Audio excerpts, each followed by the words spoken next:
hay una manera de hacer que cada equipo tenga su propia IPv6, que es usar la MAC del equipo. Entonces, esto es lo que se llama el EUI 64 bits address, ¿vale? Entonces, esto es porque lo que hacen es, tenemos una parte de red, recuerdo que IPv6 son 128 bits, entonces hay una parte de red, por ejemplo, que son de 64 bits, y luego los otros 64 bits los formamos usando la MAC del ordenador, en fin, o del dispositivo que sea. Aquí tenemos lo que es la Mac, que son 48 bits, por lo tanto me faltarían 16 para llegar a los 64 que yo quiero.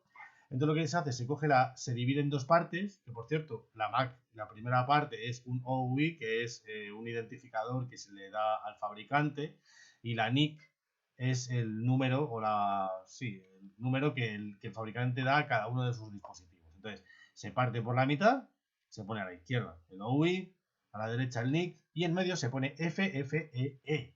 Perdón, FFFE. FFFE. Esa es la primera parte para obtenerlo. Y por último, lo que se hace es, se coge el séptimo bit de la interfaz y se cambia de 0 a 1. Entonces, esta primera parte la ha quedado así. Cuando se vaya a hacer el séptimo bit va a estar en este 0. Este primer 0 son 4 bits. Este segundo 0 son 4 bits, entonces el tercer bit de este lo va a cambiar de 0 a 1 o de 1 a 0. ¿Vale? Normalmente en los OUI siempre viene a 0. Y lo que se hace es que se invierte. Entonces, como han hecho esta inversión, aquí queda este 0,2.